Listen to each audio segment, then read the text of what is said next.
जम्मू कश्मीर में बढ़ती आतंकी घटनाओं को लेकर बड़े पैमाने पर भारतीय सेना अभियान चला रही है। देश भर में गुस्सा है, सेना आतंकियों से बदला चाहती है। जितने जवान शहीद हुए उसे लेकर भारतीय सेना बड़े पैमाने पर ऑपरेशन चलाकर आतंकियों को मारने की जिद कर चुकी है।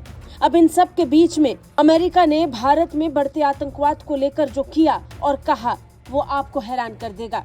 दरअसल अमेरिका ने बढ़ते आतंकवाद को लेकर चिंता जाहिर की है। अमेरिका ने अपने नागरिकों को ट्रैवल एडवाइजरी तक जारी कर दी है।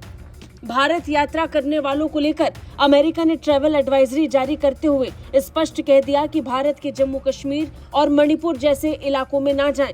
अमेरिका ने ट्रैवल एडवाइजरी जारी करते हुए सलाह दी कि भारत की यात्रा के दौरान उन इलाकों में जाने से बचें जहां नक्सली सक्रिय हैं और उन क्षेत्रों में भी ना जाएं जो आतंक संकट से जूझ रहे हैं।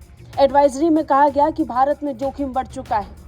उन्होंने मणिपुर, जम्मू कश्मीर, भारत पाकिस्तान सीमा और देश के मध्य और पूर्वी हिस्सों का जिक्र किया और कहा कि इन इलाकों में अमेरिकी नागरिक यात्रा करने से बचे। बता दें, भारत को लेकर अमेरिका ने अपनी ट्रैवल एडवाइजरी में बदलाव किया है। अमेरिकी विदेश विभाग की तरफ से कहा गया है कि अपराध और आतंकवाद के कारण भारत में सावधानी बढ़ा दी गई है। कुछ क्षेत्रों में जोखिम भी बढ़े हैं। कुल मिलाकर भारत को लेवल 2 पर रखा गया है, लेकिन देश के कई हिस्सों को लेवल 4 पर रखा गया। इनमें जम्मू और कश्मीर, भारत पाकिस्तान सीमा, मणिपुर और मध्य और पूर्वी भारत के कुछ हिस्से शामिल हैं। विदेश विभाग के मुताबिक आतंकवाद और नागरिक अशांति के कारण केंद्र शासित प्रदेश जम्मू कश्मीर और इसके साथ ही पूर्वी लद्दाख के क्षेत्र जिसमें लेह को छोड़कर यात्रा न करने की एडवाइजरी दी गई है। ये स्पष्ट तौर पर जाहिर करता है कि अब विदेश में भी भारत आने को लेकर डर बरपा रहा है। लोग जम्मू कश्मीर जाने से बच रहे हैं क्योंकि जम्मू में आतंकवादी घटनाएं बढ़ी हैं। हालांकि भारतीय सेना बड़े पैमाने पर आतंकी घटनाओं से निपटने के लिए अभियान चला रही है।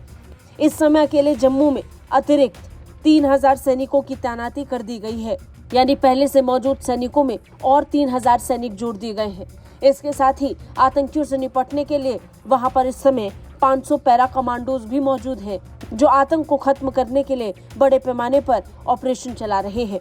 एडवाइजरी में ये भी कहा गया कि भारत में बलात्कार सबसे तेजी से बड़े अपराधों में से एक है। इसके साथ ही यौन उत्पीड़न जैसे हिंसक अपराध पर्यटक स्थलों और बाकी स्थानों पर बढ़ रहे हैं। आतंकवादी कभी भी हमला कर सकते हैं। वे पर्यटक स्थलों, परिवहन केंद्रों, बाजारों, शॉपिंग मॉल और सरकारी प्रतिष्ठानों को निशाना बनाते हैं। ऐसे में जरूरी है कि वहां जाने से बचा जाए।